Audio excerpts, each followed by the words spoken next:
발표 재밌게 잘 들었습니다. A, B, C, D, E, F 아주 전략적이고 구체적인 아이디어까지 여러 가지 재미난 것들을 제안을 해주셨는데요. 나중에 토론회 때 각각의 아이디어에 대해서 또 많은 의견들이 있을 것 같습니다. 또 발표한 내용을 보면서 1인 가구, 청년 가구가 왜 도시 속에 살아야 하는지 아마 청년들은 공감을 하고 있을 것 같습니다. 그 속에서 새로운 땅을 어떻게 또 개발할 것인지 아무튼 굉장히 새로운 아이디어들을 많이 제안해 주신 것 같습니다. 감사합니다. 자, 오늘 세 번째 발제로 EMA 건축의 이은경 소장님께서 거주하는 삶, 도시의 집합주거라는 주제로 발표를 해주시겠습니다. 이은경 소장님.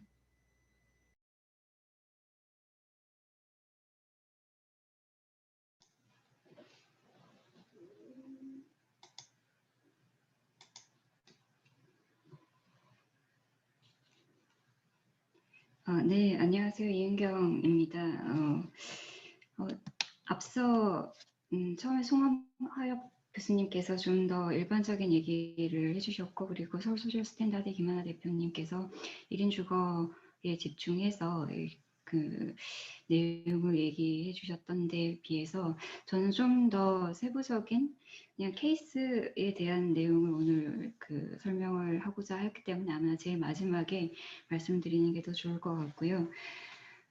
처음에 그 포스터를 받고 지역의 주거 건축 진단 및 발전 방향이라고 하는 그런 주제를 주셔서 정확하게 어떠한 방향으로 세미나나 이러한 논지에 대한 관심이 있으신지 좀 궁금하기는 하였습니다. 하지만 이제 특별한 방향성이라기보다는 그냥 제가 했던 내용을 좀 더 짧게 말씀을 드리는 게 좋을 것 같습니다. 서울에서 제가 공공임대주택을 설계한 사례로서 좀 몇 가지들이 있는데요. 이전에는 한 2014년에 2015년에 완공을 했던 만리동 예술인 협동조합주택과 가영동 유거화 협동조합주택이 있습니다.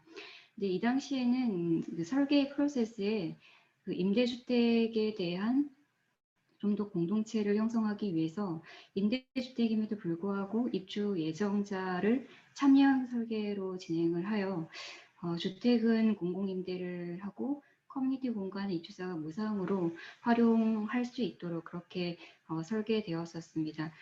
그렇게 만들었던 프로젝트의 목적은 입주자 간의 커뮤니티를 형성을 하면서도 동시에 소규모로 지어지는 공공임대주택이 주민 자치로 운영을 하기 위한 그런 의도도 있었습니다. 대규모의 공공임대주택은 어떤 위탁 운영으로 운영을 할 수 있지만 소규모의 임대주택은 사실 그런 부분이 어려웠기 때문입니다. 그러나 이러한 프로젝트들은 사실상 공공이 주도적인 입장으로 기획하고 설계하고 그리고 건설을 해서 입주자를 모집해서 그 다음에 입주자가 자치적으로 운영할 수 있도록 하는 그런 유도를 했던 프로젝트들이었는데요. 그러나 임대주택에서는 사실 커뮤니티가 생겨서 좋은 이웃을 만들어간다는 것과 아니면 커뮤니티 시설을 직접 시설을 운영한다는 것은 사실 다른 개념인데 이를 갖게 둔 어떤 그러한 시행착오도 있는 것 같습니다. 사실상 임대주택에서 직접 시설을 운영한다라고 하는 것은 그렇게 쉬운 문제는 아닌 것 같습니다. 이는 소유를 기반으로 한 비슷한 협동조합형 주택인데 민간 주택을 살펴보면 상대적으로 주민 자치적인 운영이 잘 됨을 비교해 보면 그 차이를 알 수 있는 것 같습니다. 또한 기존의 임대주택 혹은 분양주택 등은 그런 한계를 벗어나기 위해서 건축에서는 좀 더 생산의 방식과 공간의 계획 관계를 좀 살펴볼 필요가 있을 것 같습니다. 현재 그런 아파트 대규모로 대량 생산되는 주택은 생활 방식을 유형화한 즉 4인 가족이라고 하는 어떤 근대적인 유형을 놓고 주거를 구매하는 어떤 상품의 단위로 판매를 하고 있죠. 근데 방금 그 전에 보여드렸던 협동조합주택이라고 하는 것은 우리나라에서요. 거주자가 참여 설계를 하는 소량의 그리고 자조적인 어떤 제작 방식이 개입된 이러한 형식이라고 볼 수 있는데요. 네, 이러한 소량의 자조적인 형식 이외에 지금 현재 어떤 획일화된 방법은 좀 더 그러니까 대량 생산을 하지만 대량 생산을 하지만 좀 더 자조적인 어떤 거주자가 참여하거나 아니면 입주자가 생활하는 사람이 참여할 수 있는 가변적인 형식의 주택이라든지 아니면 소량의 다양한 평면을 공급할 수 있는 이러한 형식들도 존재하는 것 같습니다. 근데 그러나 이제 이러한 형식을 어떻게 이룰 것인가, 특히 이제 다양한 평면형 아니면 주변의 자치 그리고 자율 이러한 것들의 요구 조건들이 있는데 이러한 그것을 이루기 위한 방법은 작은 주택들을 계속 지어가는 방법도 사실상 한계는 있습니다. 그래서 뭐 시장과 민간 혹은 공공과 민간이 어떻게 협업을 할 수 있는가라고 하는 그런 고민이 좀 필요한 부분이 있을 텐데요. 제가 했던 오른쪽에 있는 이 두 가지 프로젝트를 오늘 아마 좀 더 간략하게 설명드릴 텐데요. 둘 다 사실 민간과 공공이 좀 다른 형식으로 개입이 된 그런 프로젝트입니다. 첫 번째는 그러니까 공공 택지에 민간이 개발하는 방식, 분양주택의 형식이 되겠고요. 두 번째는 앞서서 이제 두 발제자분께서 다 설명하셨듯이 토지 임대부 민간 임대주택으로서 공공의 토지에 민간이 시행을 하고 임대주택을 운영하는 이러한 형식입니다. 즉 위쪽 부분은 일반적으로 우리가 알고 있는 분양하는 아파트, 그리고 아래쪽은 임대주택 이렇게 이해하시면 될 텐데요. 각각은 조금 다른 방식으로 민간과 공공의 어떤 협력의 방식이 개입되어 있습니다. 네, 첫 번째 고덕강일 공공주택입니다.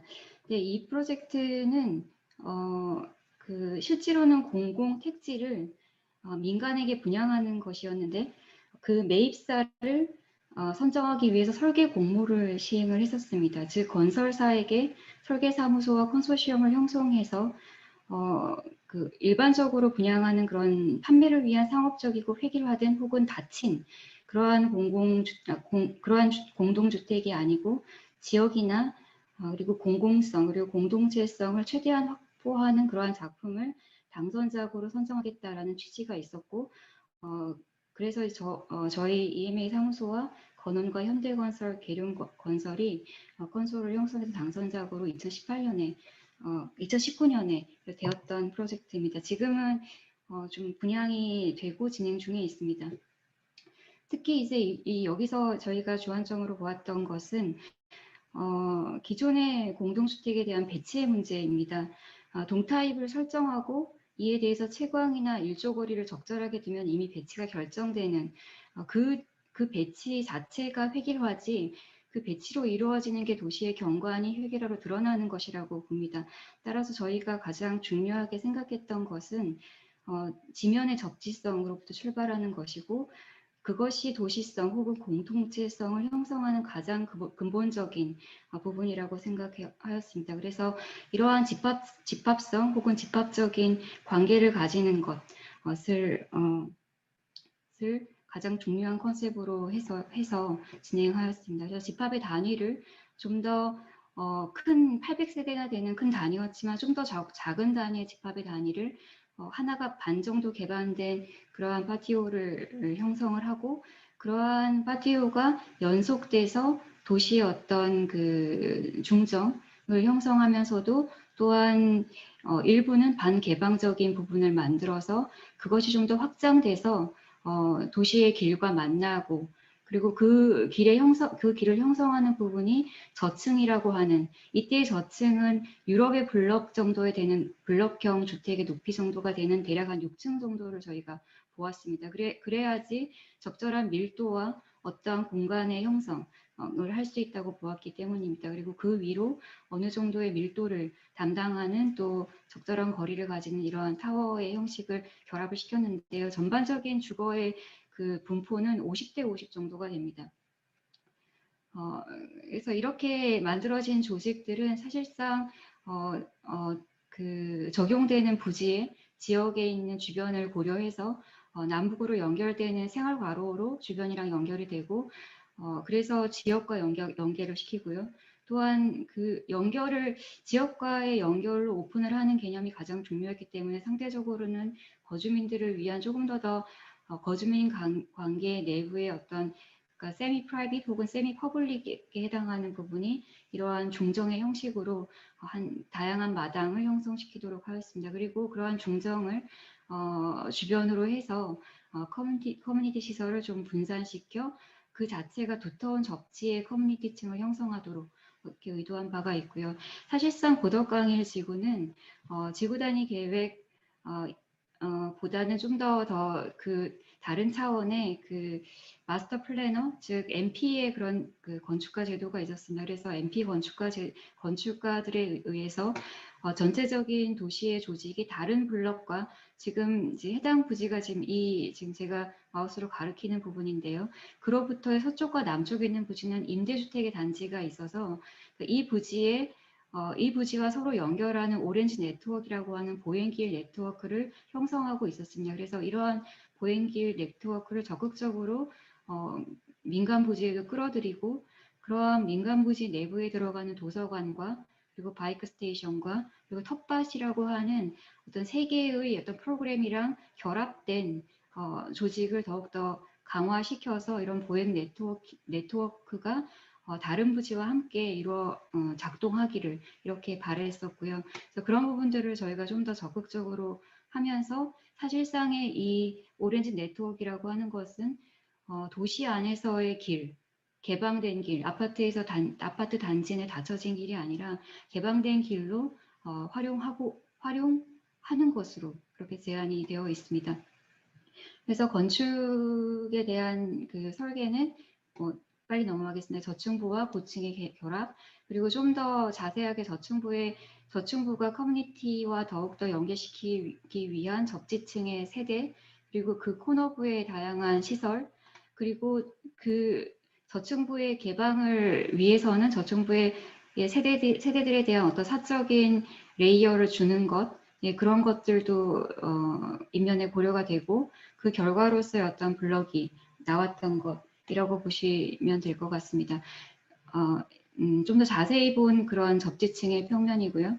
그리고 기준층, 그리고 그 전체 일부분은 썬큰에 해당하는 부분을 둬서 좀 더 이제 실제로 공동주택의 부대시설이 용적에 포함되기 때문에 최근에는 많이 지하로 이제 들어가고 있었는데 예전에는 공동주택의 부대시설이 용적에 포함되지 않아서 많이들 지상에 노출시킨 것으로 알고 있습니다. 그런데 만약에 이제 앞으로의 좀 더 접지성 혹은 그런 공동주택의 접지가 좀 더 개방이 되려고 한다면 아마 부대복리시설에 대한 어떤 지상층의 배치 인센티브 이런 것들이 좀 더 적극적으로 되면 아마 좀 더 그런 부분들을 개선할 수 있다고 이 프로젝트를 설계하면서 좀 느꼈던 점이긴 합니다. 그래서 개방되는 가로, 그다음에 거주민들을 위한 그 정원 이런 부분들이 있고요. 특히 이제 이러한 개방성은 그런 민간주택이 어떻게 외부의 그 임대주택이나 혹은 외부에 있는 다른 단지와 연계시킬 것인가, 그것을 오픈하는 형식조차도 민간 그 사업자가 제한하도록 강제한 부분이 이 공모의 가장 큰 또 특징이었습니다.